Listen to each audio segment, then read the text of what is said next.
परोपकार के संकल्प के साथ महावीर इंटरनेशनल फरीदाबाद के सौजन्य से करीब पिछले 20 साल से बेहद मामूली दरों में उच्च कोटि की नेत्र चिकित्सीय सेवाएं प्रदान की जा रही हैं। जाने माने नेत्र रोग surgeon retired major doctor Pankaj Kataria द्वारा नेत्र रोगों के सफल इलाज किए जा रहे हैं। आज फरीदाबाद ही नहीं बल्कि आसपास के शहरों से भी जरूरतमंद अपना बेहतर इलाज कराकर आंखों की बेहतर देखभाल कर पा रहे हैं। डॉक्टर मेजर कटारिया ने बताया कि 2005 से भगवान महावीर अस्पताल लगातार क्वालिटी युक्त सेवाएं देकर क्षेत्र के लोगों को गुणवत्ता से भरपूर इलाज प्रदान कर रहा है। अस्पताल द्वारा फिजियोथेरेपी, डेंटल सेवाएं भी उपलब्ध करवाई जा रही हैं। अमृता अस्पताल के हेड मेडिकल डॉक्टर द्वारा भी यहां ओपीडी व्यवस्था की हुई है। इसके साथ साथ यहां अस्पताल में मात्र 1 रुपये में नैपकिन उपलब्ध करवाए जा रहे हैं। बच्चों के जन्म पर भी वस्त्र भेंट किए जाते हैं। इसके साथ होम्योपैथिक चिकित्सा सुविधा भी प्रदान की जा रही है। अस्पताल के प्रबंधन इंचार्ज जतिन मेहदी रत्ता ने बताया कि महावीर इंटरनेशनल फरीदाबाद अपने सामाजिक दायित्वों से भरे सरोकारों का निर्वहन बखूबी कर रही है। भगवान महावीर अस्पताल का उद्देश्य जरूरतमंद को उच्च कोटि की लेकिन सस्ती दरों में चिकित्सीय प्रदान करना है। शुभ नाम?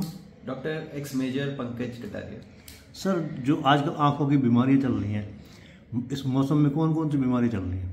अभी तो हेल्दी सीजन चल रहा है, तो बेसिकली आंखों में इतनी ज़्यादा वो प्रॉब्लम नहीं है जो पोल्यूशन से रिलेटेड होती है, लेकिन गर्मी में जैसे धूल मिट्टी उड़ेगी आसमान में तो वो आंखों में चलेगी और वो ज़्यादातर इरिटेशन, एलर्जी, ड्राइनेस इस तरह की होती है।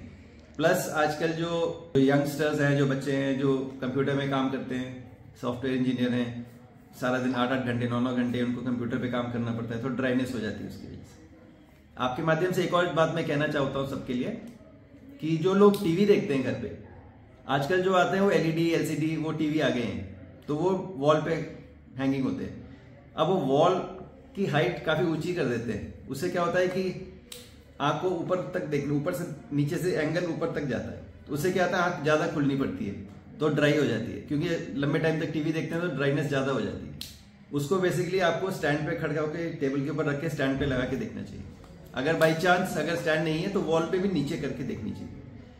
ये तो आम प्रॉब्लम है जो नॉर्मली है। प्लस अभी हेल्दी सीजन है तो लोग अपना मोतियाबिंद का ऑपरेशन इसी समय कराते हैं ताकि उनको इन्फेक्शन का डर ना हो और फिर पानी पसीने आने का डर ना हो। लेकिन ये जो ऑपरेशन होते हैं कैटरेक्ट के, मोतियाबिंद के, इसलिए हमारे नॉर्थ इंडिया में ये धारणा होती है कि गर्मियों में नहीं कराएंगे क्योंकि पसीना आता है और ये आता है, विंटर में कराएंगे।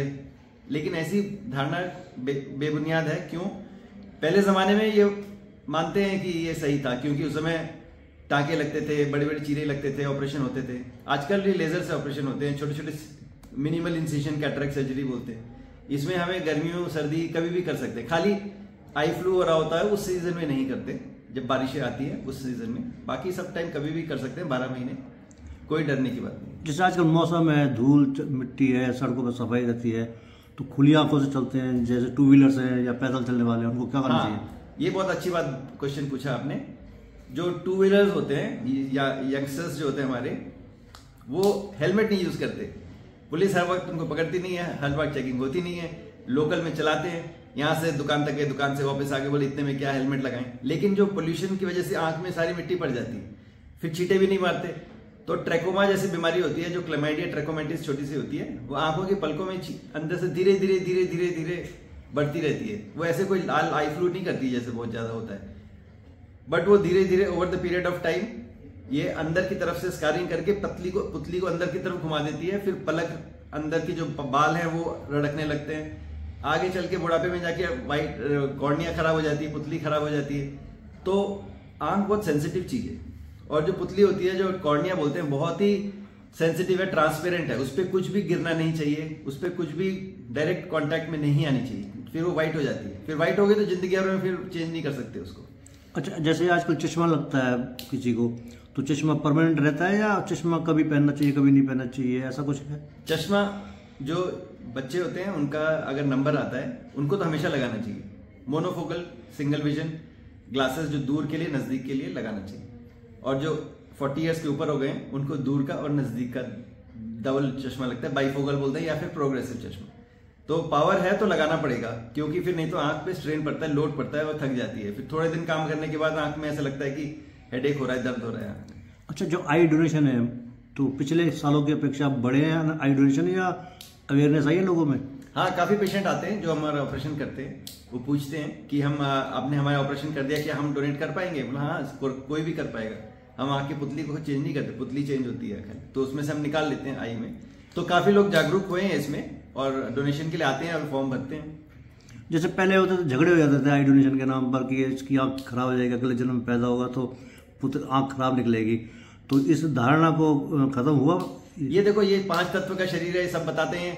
ये शरीर तो मिट्टी में मिलना ही है, ये जब आप आए थे आत्मा ही जाती है, दूसरे शरीर नया शरीर धारण करती है, आपको पता ही है, सब बताते ही हैं। ऐसा कोई बात नहीं है कि आज आपने डोनेट किया तो अच्छी बात है, आपने जो आपके नेगेटिव कर्म है कटेंगे, क्योंकि आपने कुछ डोनेट करके गए हो, कुछ दे के गए हो, आपने पुण्य कमा के गए हो, ये पुण्य आपके प्रारब्ध कर्म में उठ जुड़ेंगे नहीं तो इससे आपको कोई लेना देना नहीं है कि आप अगले जन्म में अंधे पैदा हो गए या नहीं हो, क्योंकि ये शरीर तो मिट्टी में मिल जाना है। इसमें कोई शरीर का एक कण भी नहीं जाएगा साथ में, खाली आत्मा दूसरे शरीर में प्रवेश करेगी, फ्रेश शरीर, नया शरीर।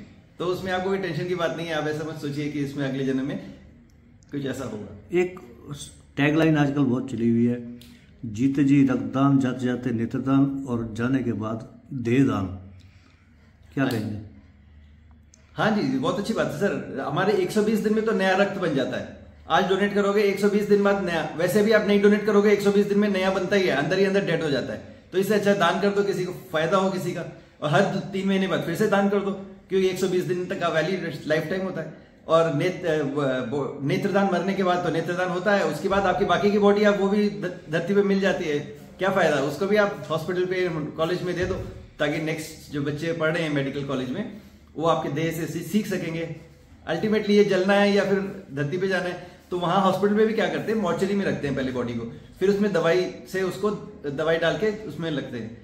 फिर जब बच्चों को पढ़ाने के लिए वो बॉडी मॉर्चरी से डिसेक्शन हॉल में आ जाती है। डिसेक्शन हॉल में लोग उसको सारी जानकारी लेते हैं, पढ़ते हैं बच्चे। उसके बाद जो बच जाता है, जो पढ़ने के बाद, तो उसको वो अंतिम क्रिया करके उसको जला देते हैं। अच्छा, आखिर में जिस संस्थान में हम इस समय मौजूद, संस्थान का नाम क्या है और इसे कार्य क्षेत्र क्या क्या है इसका, जिस संस्थान में इस समय मौजूद हम जो भगवान महावीर हॉस्पिटल है, ये महावीर इंटरनेशनल के अंडर में ही चलता है ये हॉस्पिटल।